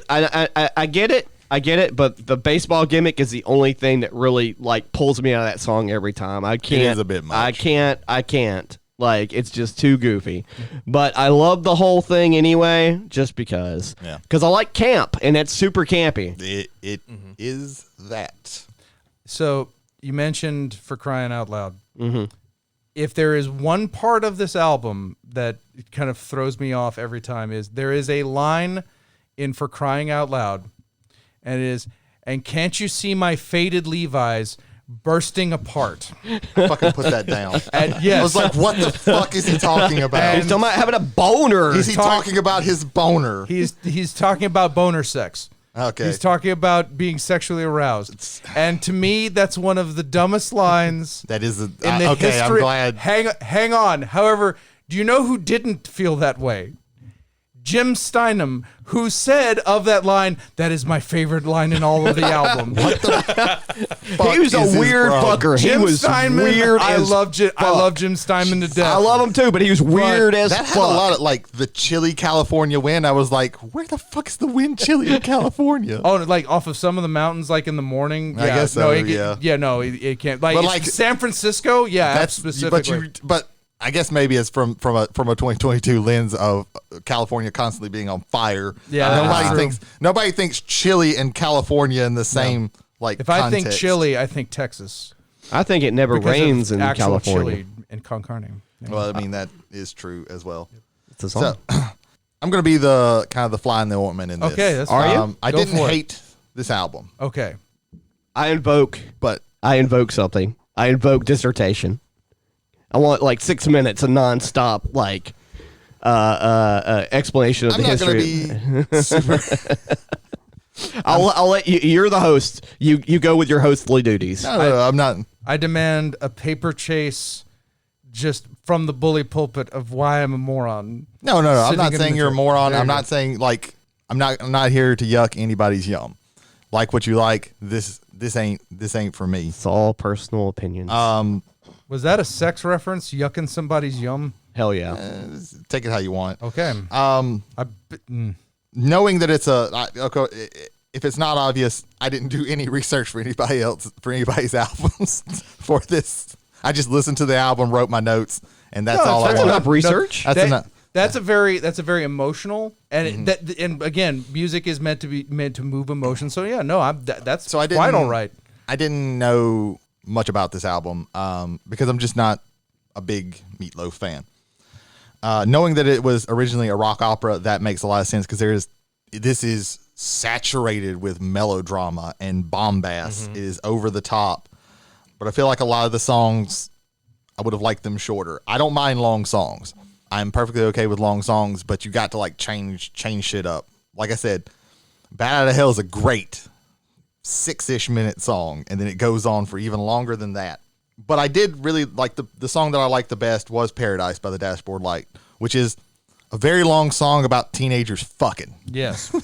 Like, I was like, oh man. We were barely 17 and we were barely dressed. Yeah, it kind of felt like I was intruding on something, even though like I'm not saying that because they're both 17, so there's nothing wrong with that. It like somehow teenagers are manages- gonna fuck. Like that's what's gonna happen. It somehow manages to leave nothing to the imagination while leaving things to the imagination. Yeah, it's really weird, but I did but there was like twists and turns and changes in that song, and that's one of the reasons why, even though it's a long song, I really liked that one. The song that I didn't really like all that much was Heaven Can Wait. It was a bit slower, and it really it's just not this. When I listen to music, the camp and the melodrama is not really something that I'm super into. Yeah, these are just not my thing, and I thought a lot of these songs I would have liked if they were a little the longer songs I like if they were a little bit shorter. Yeah, I had never listened, this is one of those classic albums, but I'd never listened to it before because I'm just not that big into Meatloaf. I like him as an actor. He's really great in all the shit that I've seen him in. Don't watch Blood Rain. Don't watch Blood Rain. No, don't fucking give Uwe Boll any. Don't watch Blood money. Rain. Meatloaf is in Blood Rain. Yeah, he is, and he's Don't watch Blood Rain. Blood Rain 2 is actually okay. Shut the fuck up. No. Shut the fuck up. I refuse to believe Shut the that. fuck up. It's actually decent. No, Join us next time for a review of Blood Rain 2. I'll go ahead and spoil it for you. Shut the fuck up. No. Yeah, that is. But there was a lot of Elvis-y, there was doo-wop straight up in some of these songs. There was doo-wop. Oh, And that's anytime Steinman's piano starts to kick in, he mentioned, and I'm glad you mentioned Elvis because I think it's for Bat Out of Hell. He's actually stealing from Jailhouse Rock. Okay. The piano moments in Jailhouse Rock. Yeah, I could definitely hear it. Not Bat Out of Hell. Was it Paradise? Paradise. Literally Sorry about that. Yeah. on Paradise, I wrote very Elvis-y was the first thing that came to my mind. But then it changed. There's parts in that changes to kind of straight up funk. It was especially during the baseball part. Yeah, it was like I said, there was changes in that, and a lot of these longer songs felt like they were just kind of the same. I looked actually. Bat Out of Hell 2 is an hour and 7 minutes. Yes. And I don't think I could listen to that. I think I would. Again, the title track. Everyone knows the title track. I would do anything for love. I won't do that. My safe word is meatloaf because of that. The actual track for that song, the radio video track for it is 7.5 minutes. That song is 11 minutes 40 long. Yeah, that's 11 minutes 40 seconds of just and again. The piano hits. I love because again, my favorite singer. I do love that album as well. Of all the songs on that album, "Lost Boys and Golden Girls" brings a tear to my eye to this day when I listen to it. I want to hit you with something. "Heaven Can Wait" is one of my favorite love songs of all time. You are absolutely right. It was impossible to put this on this album, in my opinion, because it's behind again a 9-minute and then a 7-minute just assault of piano, guitar, and fat singing. Right. Sorry, Meatloaf, but you were fat. But you even admitted that. And then after that is All Revved Up with No Place to Go, which is again slam upbeat. And then in between all of that, you got Heaven Can Wait and a band of angels wrapped up in my heart. I butchered that. I apologize. You don't have a place to put that. You could have done that on the flip to a side B, which is why one of my favorite breakup songs of all time. If it could have been flipped over to a B side, if it could have been the B side flip over I think that benefits 2 out of 3 ain't bad because you have to again back in the day you'd have to take the radio and take the record and flip it over. You'd have to or open the cassette, and flip it over, and now you can start the rhythm again. And they sculpted albums in that vein. That's one thing we want to go over just real quick for 1 second. Yeah, older albums, some songs have a stronger lead in the middle. If you listen to them nowadays, if you're listening to the whole track listing, the reason why there's a strong song in the middle is that would have been the first song you heard on the second side of the tape or the record. Yeah. You know? So there you go. Yeah. But I guess final thoughts on Bat Out of Hell. Again, my favorite album of all time. Full stop. Yeah, this it's in my top 100. I have a lot of albums. That's fair. Yeah, unfortunately, this is not something I will probably ever listen to again. Fair enough. I feel like if you sit down and you have the time to listen to, you will greatly enjoy this. But I feel like driving down the road, Bat Out of Hell is just something to casually have on the back and still enjoy. There you go. All righty. Well then. All right, Ethan, you are the best for last. Yeah, best for last. That's what we're going to go. You are the ultimate. You are the ultimate. Yes. Tell us about Shinedown, Sound of Madness. So, I've expressed before that Shinedown is my absolute favorite band. I bought insanely overpriced tickets, but I'm going to have a fun time in September. That's really all that matters, man. But I specifically chose Sound of Madness for my album's submission because I have a lot of like emotional attachments to a good majority of the songs on there. Like half of them I have emotional attachments to. The other half is just absolute bangers that I will always enjoy listening to. Just driving down the interstate, all windows down, radio blasting. The album starts off with, I believe, Devour. Devour is just like I said, just an absolute amazing song to radio all the way up, windows down, just drumming, everything. It's so good. Then it's followed by the title, the soundtrack title, Sound of Madness. Again, banger. But then we go into Second Chance. Second Chance is one of those songs that I have emotional attachments to. To me, it's pretty much what I use to help myself through a lot of decision making, especially with my upbringing, with my relation to my mom and dad. Cry for Help, If You Only Knew, The Crow and the Butterfly. Again, emotional songs I keep dearly to my heart. What a Shame, Sin with a Grin, Save Me, Cyanide, Sweet Tooth, Suicide. Just the list can go on with the amount of energy and the amount of emotions that I hold within all of it, and it's just super personal to me. So I leave it up to y'all. Jody, I believe you want to start. Okay, first of all, we're not here to yuck anybody's yum. I feel like that's about to happen. You've already used that line. We once. have. Or soul crush anybody for that matter. Yeah, I don't especially when they used emotional attachment several times. I want to start out by saying, would you like to have a glass of water before we begin, Ethan? I do want to start out before anybody, because I get it, Ethan. I get, like, looking at some of it, because, like, I tried to have all of the lyrics when I was listening to these and seeing the lyrics. I get how somebody could have an emotional attachment. I think it's the same way, and this is not probably going to help your case, why some people are, like, strongly attached to, like, Korn as a band, because these songs, like, speak to them and how they're feeling at that time. Or Limp Bizkit. Or less, very much less so than that, I think. But some people, they like that a lot. Yeah. Okay, we're not going to alienate any audience. But if you have an opinion, state your opinion. Okay, well, I'm just wanting to say, like, I get where you're coming from this, and I don't want anything that I say, and I'm going to try not to just, like, completely soul crush any of this, because I don't want anybody to do that to any of things that I like. But fuck, I hated this so much. This is... I'm going last. Yeah. I'm going last. Okay. This is, like... I tried to find good things in this. I tried to be as positive as possible in this. You're not ever going to read these, because I don't think we would be friends after this. Okay. Like, I will say, honest. Okay, they had a really good label, and who shelled out a fuck ton of money to get them played on the radio, because almost every goddamn song on this was like, oh, I remember hearing this on the radio. Fuck, I hated this. Like, again, this is not anything about you, Ethan. I don't want you to feel bad about this. There are some good. I will say, I believe it's track number 8 is what I have on here. What a shame. What a shame. What a shame.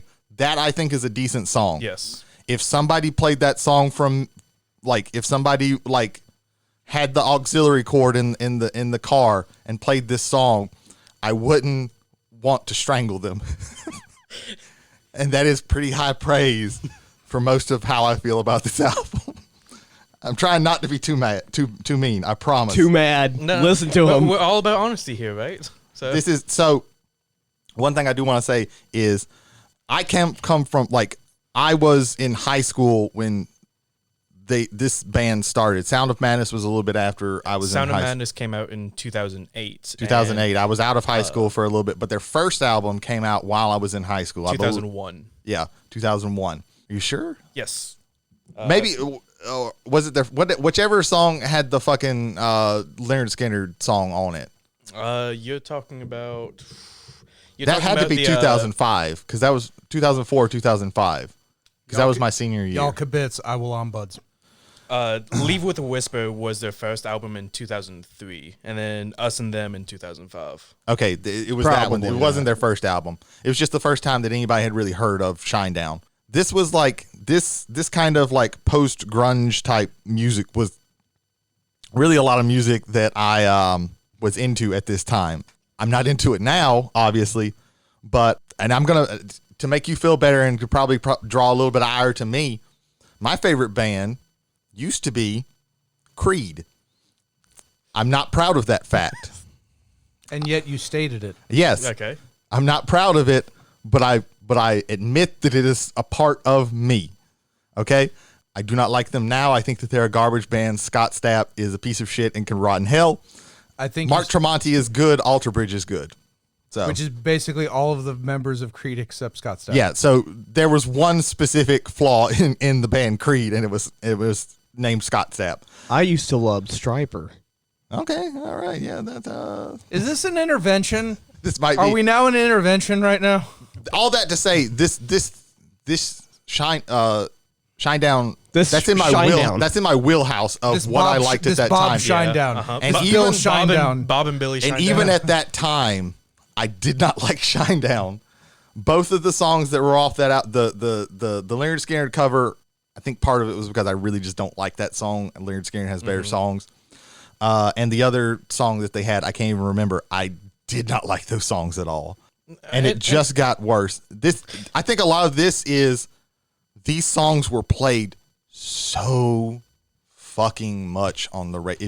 If you could only listen to the radio, you heard, and you listened to a rock station, you heard so many. I keep writing like, oh fuck, this song was on the radio. Oh fuck, this song was on the radio.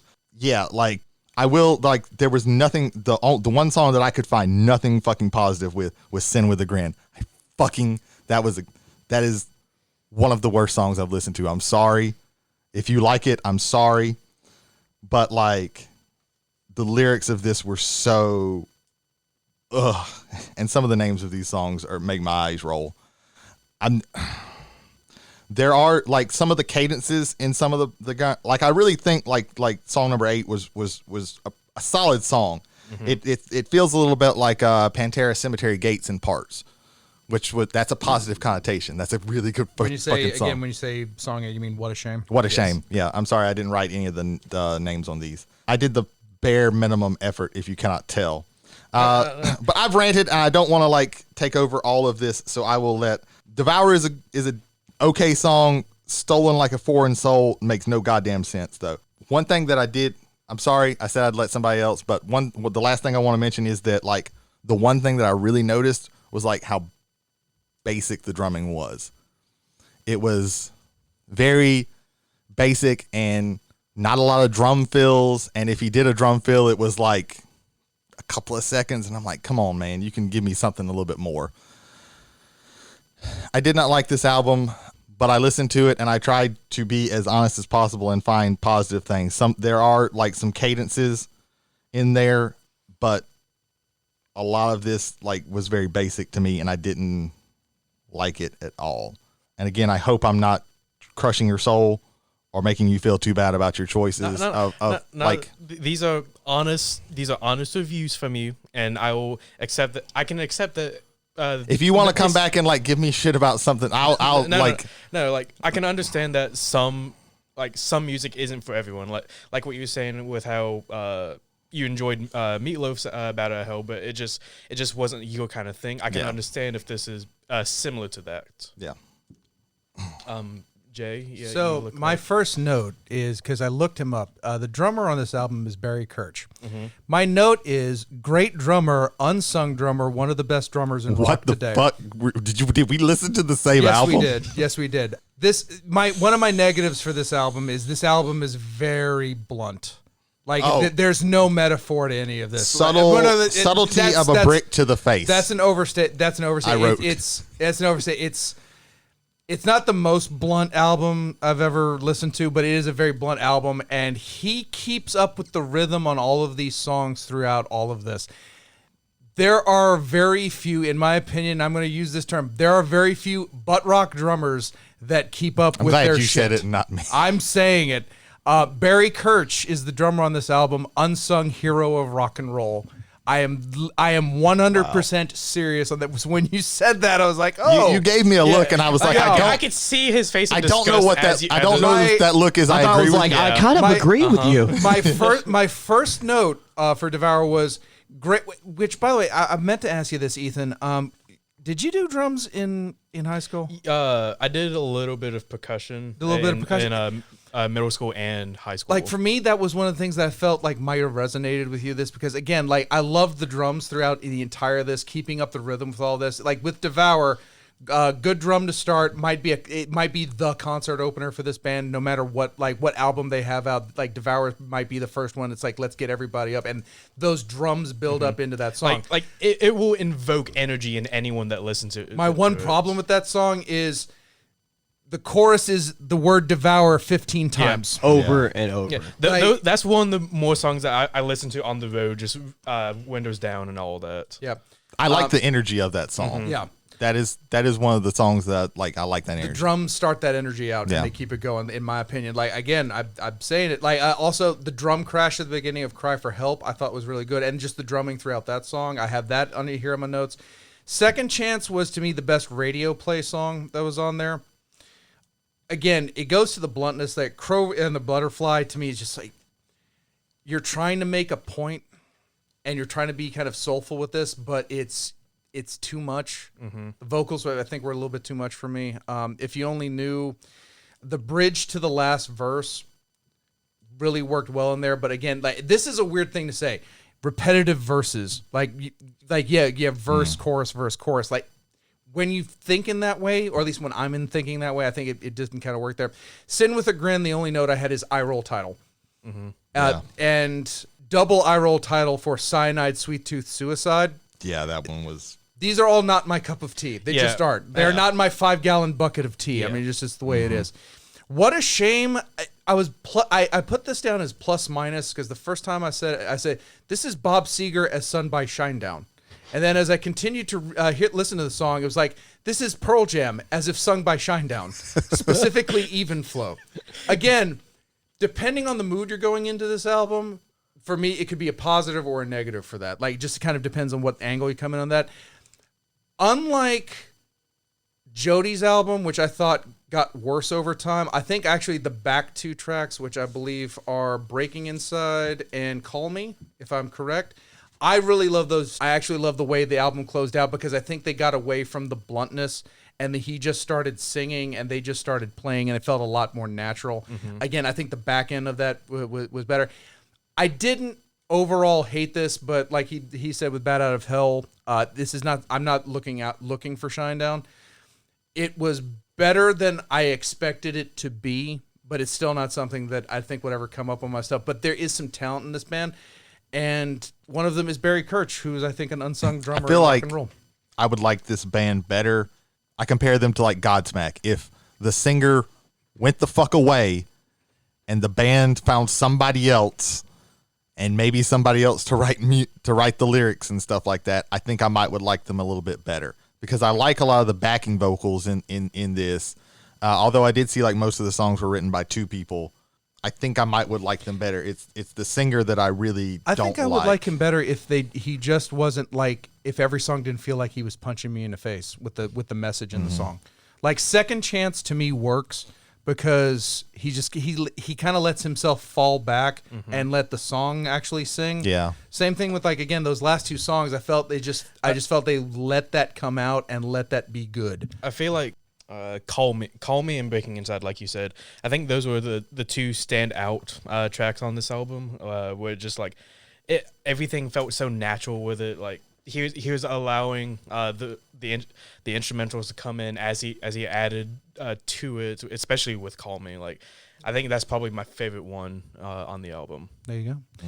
All right, Jody, go for it, man. Jody, how did you feel about this?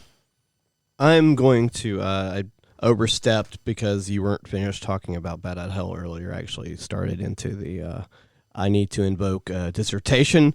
I need to be able to speak for at least about 6 minutes about the history of alternative rock, History 101, real quick, as fast as I possibly can. Only the history part about influence. Mm-hmm. Okay. All right. MTV 1988. 120 Minutes debuted. That's where they mostly played college rock music. A few years later, metal starts getting weird, and then bands start getting on there on Headbangers Ball that don't really belong on there. They start throwing them on 120 Minutes. Alternative music starts becoming a catch-all. There are really weird metal bands that started influencing other metal bands that started becoming something else. The Melvins begat Deftones. Deftones begat Korn. Korn unfortunately begat Limp Bizkit. On Seattle's side, you had Nirvana, you had Soundgarden, and you had Pearl Jam. Now, those bands influenced other bands. Mostly I wasn't like a super fan of any of that, but I enjoyed it for what it was. Unfortunately, that music started becoming watered down quickly. I mean, very quickly. The more bands came out, they tried to replicate the vocal stylings of the singer from Alice in Chains, especially from Eddie Vedder, for example, Creed, Shinedown. So over the years, it became more and more repetitive, and I can't tell you how much I just say it. Yeah, just say it. I got a headache listening to this, Ethan. I literally had a headache after the third track listening to this album. Now, if I'm going to like a song off of the album, I liked Cry for Help. That was probably the only song I liked because, like Brady, when I did listen to CPR, when Devour came on or any of the other singles they were playing at the time, I would change the station. And I will say that the musical production side of things was the best part of this album. I hated it only because it's for me personally, the lowest form of post-alternative music after 1999. That's just how I feel about things. Yeah, personally. I hate Eve 6 on the same level, and they came out like 5 years prior. Or 4, maybe not 5 years, but anyway. I think some of the problems that I have with this, they have kind of the Nickelback problem where everything is like... There's a lot of saming. Super overly polished and kind of seems like it's corporatized and... to me, that goes against the production angle on it. Like, you can't call it good production if the production is producing pablum. If you think it's producing pablum. I think there's a bit more here. Well, it's like... and I heard somebody else on a podcast or something talk about this with Nickelback, where like the guy would go, like Chad Kroeger would go into this, and he would just like continually rewrite and reproduce it until it was like absolutely, positively perfect, and this perfect thing that's going to get the radio play, and until they got it to this almost plastic sheen. The person added that, not Chet, but like he would just continually like re-record and redo it and get this piece and to where it ended up to being a plastic thing. And Shinedown is a little bit grittier than that, but I think it kind of has that similar feel to it. Some bands, for me. Some bands, for example, they can have a lot of songs that sound very similar for an album specifically. It depends on the genre of music. Like, for example, Back in Black has a lot of songs that are similar on. AC/DC. Right. Just AC/DC as a whole. Yes, but if you listen to AC/DC over the years, you can see the evolution of their sound. Yeah. To a certain point. Just like Aerosmith. Aerosmith in the 70s sounds nothing like Aerosmith in the 90s for the most part, except for Steven Tyler. However, when they hit that Armageddon soundtrack, that was all they were doing after that. Well, oftentimes when a band finds success, and really they didn't do much after the Armageddon soundtrack. Yeah. They had that one album that had Pink, right, which is one of the weirdest goddamn music videos videos I've ever seen in my life. But as far as like album to album bands that sound exactly the same, that's not something for me personally. That's not something I want. A lot of people like that because it's like, I like vanilla ice cream. I want to keep eating vanilla ice cream, and that's fine. But I can handle only so much Corn. I can and Tool.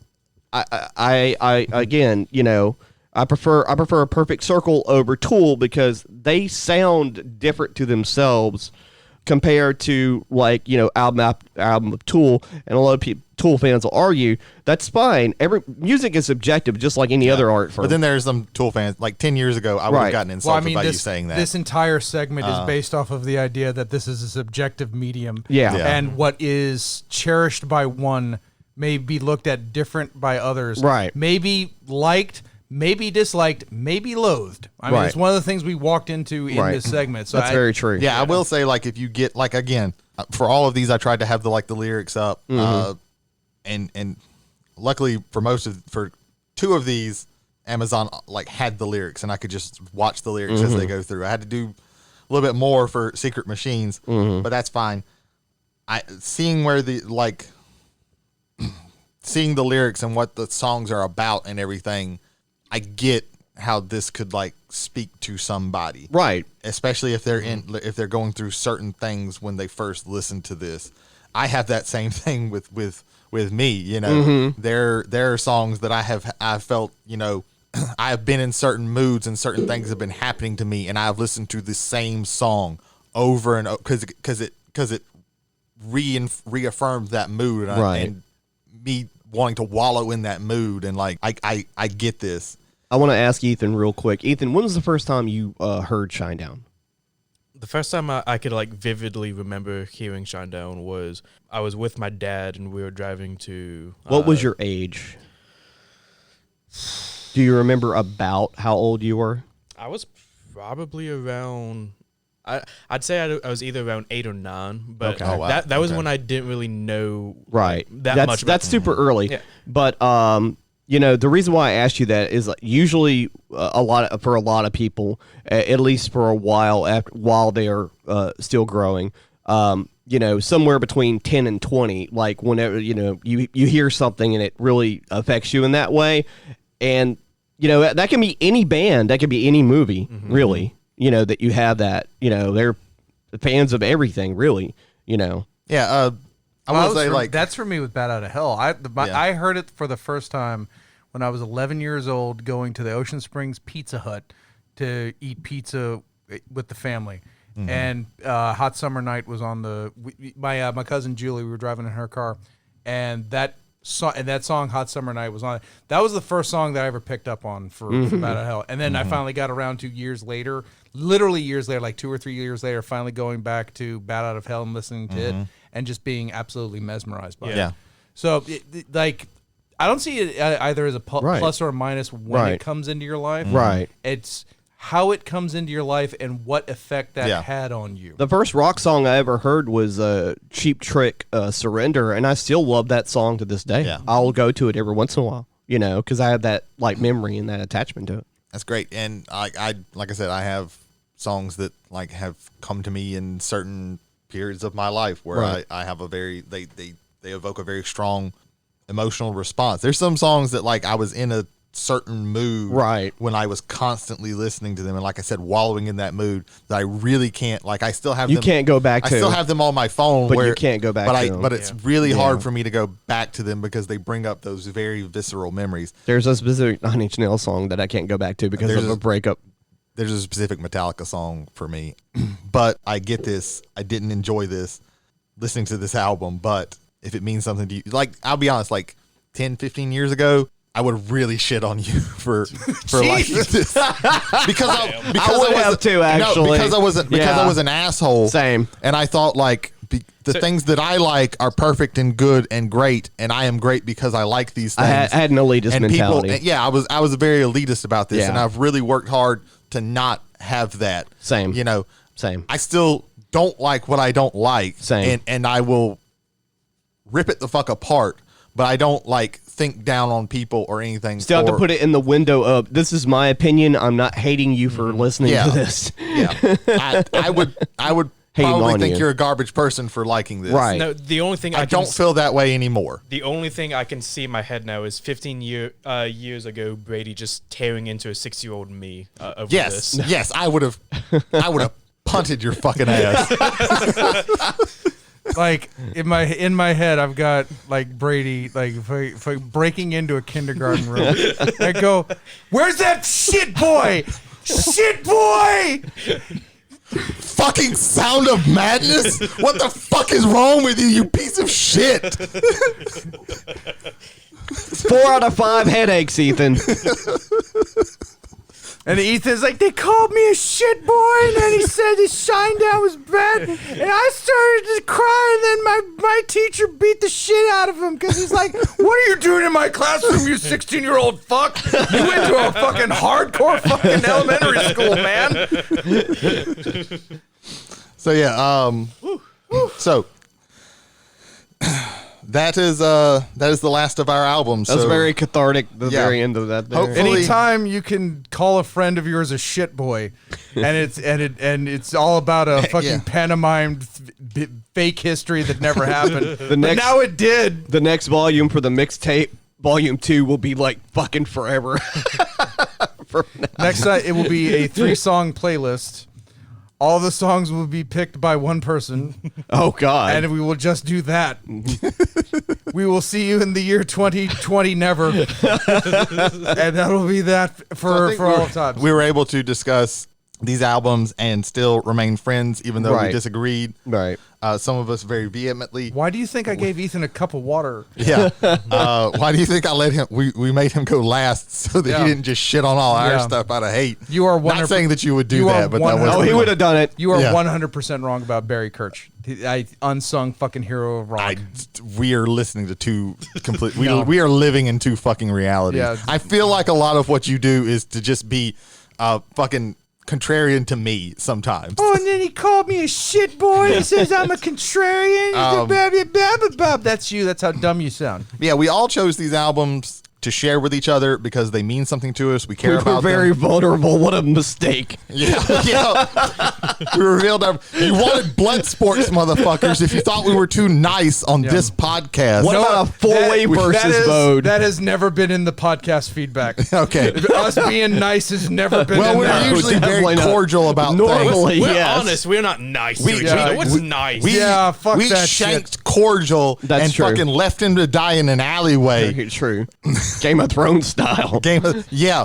Hopefully, maybe we've, turned you on to some albums, some I bands hope we that you didn't turn you on. Well, I am not sexy. I think they are all turned off. Bad Out of Hell might have turned on some people. I don't know. Maybe. There's a lot of fucking in that album.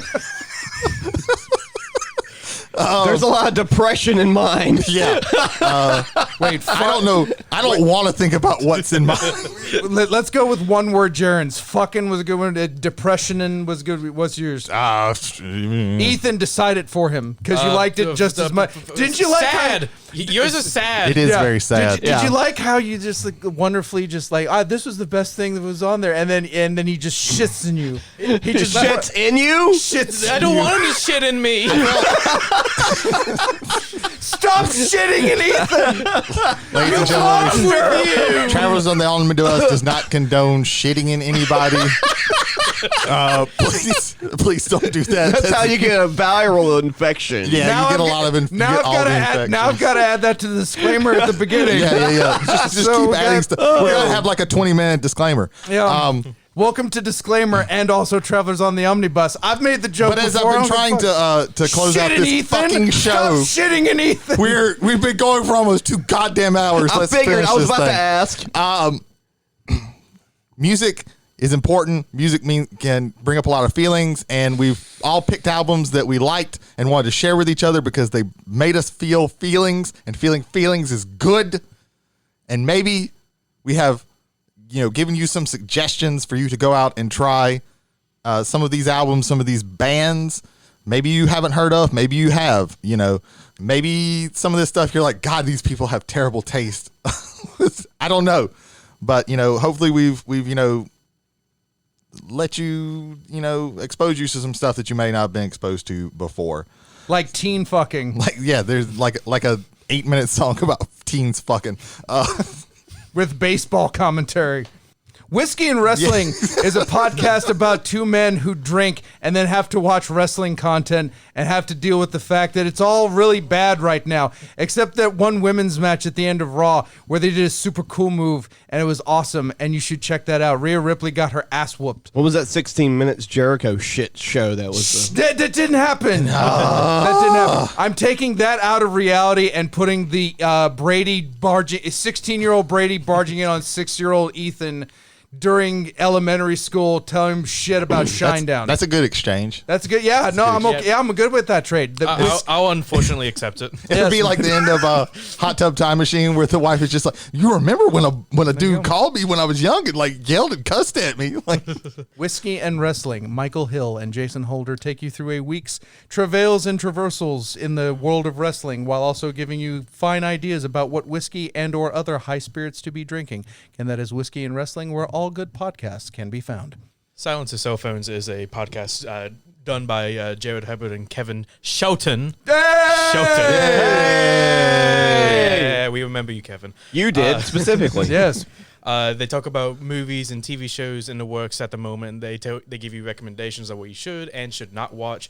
They have a weekly live show on YouTube every Wednesday, I believe. Well, or what? At this point, it's any days and any day. Yes, just any keep an eye on that in the YouTube channel. yeah. Again, that is Silence Your Cell Phones. Found Like, share, and subscribe, and click that bell, and you'll be able to. You'll be bell. notified. Sponsor their Patreon. give them blood. They're O negative.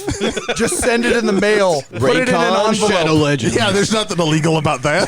None whatsoever. Jared, if for some reason you get a blood-filled envelope in the mail, God. you know who it's from. I am.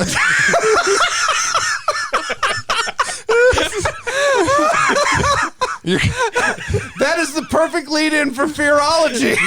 Fearology is a show that I host, and hopefully we'll be able to record it next week with the fellow travelers. Supposed to record it this week too. Yeah, I wrote notes. No, next. Well, do you want to record it after this? Hell, fucking no. I didn't think so. My throat is fucking shot.